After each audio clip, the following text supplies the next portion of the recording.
નમસ્કાર મિત્રો, સ્વાગત છે તમારું પરમ વિચારમાં। મિત્રો, શું તમે પણ સવારે ઉઠતા જ શરીરમાં ભારેપણું અનુભવો છો?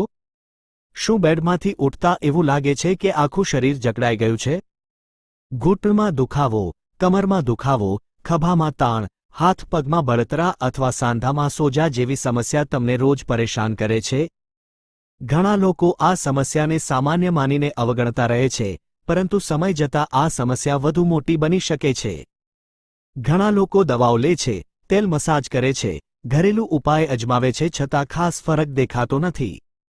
પરંતુ આજે અમે તમને એવી 3 વસ્તુ વિશે જણાવવાના છીએ જેને ઘણા લોકો સવારે ખાલી પેટ લે છે અને લોકો માને છે કે તે શરીરને અંદરથી મજબૂત બનાવવામાં મદદ કરી શકે છે। વિડિયો અંત સુધી જરૂર જોતા રહેજો કારણ કે ત્રીજી વસ્તુ વિશે બહુ ઓછા લોકોને સાચી માહિતી હોય છે અને કદાચ તમે પણ રોજ એવી ભૂલ કરતા હશો જે તમારા શરીરના દુખાવાને વધારે છે।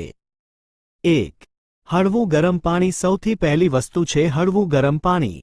ઘણા લોકો સવારે ઉઠતાની સાથે જ ચા પી લે છે અથવા સીધું જ નાસ્તો કરી લે છે, પરંતુ ઘણા લોકો સવારે ખાલી પેટ હળવું ગરમ પાણી પીવાનું પસંદ કરે છે। એવું માનવામાં આવે છે કે તે શરીરને હાઇડ્રેટ રાખવામાં મદદ કરે છે।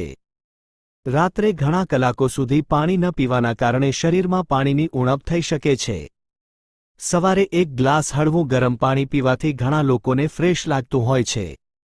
કેટલાક લોકો કહે છે કે તેમને પેટ સાફ થવામાં પણ મદદ મળે છે।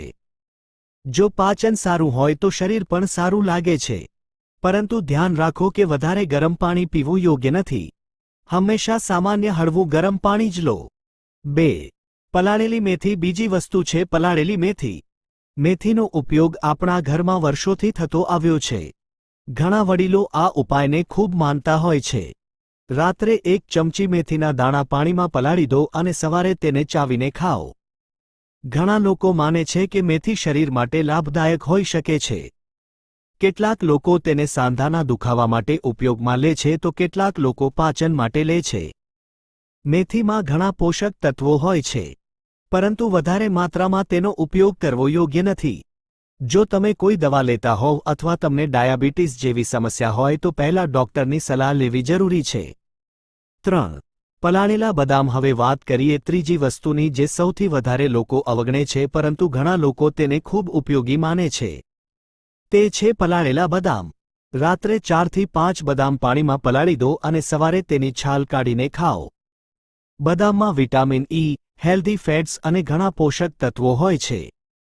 ઘણા લોકો સવારે નાસ્તો કર્યા વગર બહાર નીકળી જાય છે અને પછી કમજોરી અનુભવ કરે છે। કેટલાક લોકો માને છે કે પલાળેલા બદામ શરીરને એનર્જી આપવા મદદ કરી શકે છે, પરંતુ ધ્યાન રાખો કે વધારે બદામ ખાવાથી પણ સમસ્યા થઈ શકે છે, તેથી યોગ્ય માત્રા ખૂબ જરૂરી છે। મહત્વની સાવચેતી અને જીવનશૈલી। મિત્રો, હવે સૌથી મહત્વની વાત, માત્ર આ 3 વસ્તુ ખાઈને ચમત્કારની આશા ન રાખશો।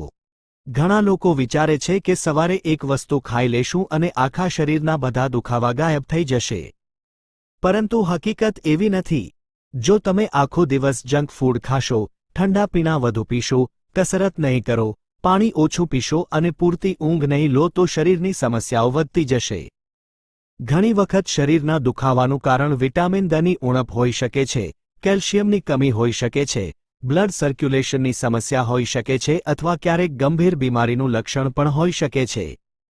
ઘણા લોકો સોશિયલ મીડિયા પર કોઈ પણ ઉપાય જોઈને તરત શરૂ કરી દે છે અને પછી નુકસાન થાય છે। આવી ભૂલ ક્યારેય ન કરશો।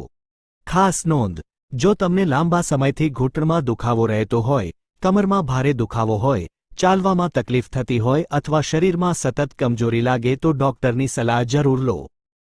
યોગ્ય ખોરાક લો, રોજ થોડું ચાલો, યોગ કરો, સમયસર ઊંઘો અને તમારા શરીરનું ધ્યાન રાખો। જો તમને આવી હેલ્થ માહિતી ગમે છે તો વિડિયો લાઇક કરો, તમારા મિત્રો અને પરિવાર સાથે શેર કરો અને અમારા ચેનલ પરમ વિચારને સબસ્ક્રાઇબ કરવાનું ભૂલતા નહીં। કોમેન્ટમાં જરૂર લખો કે તમે સવારે ખાલી પેટ શું લો છો। ફરી મળીએ નવી માહિતી સાથે। ધન્યવાદ।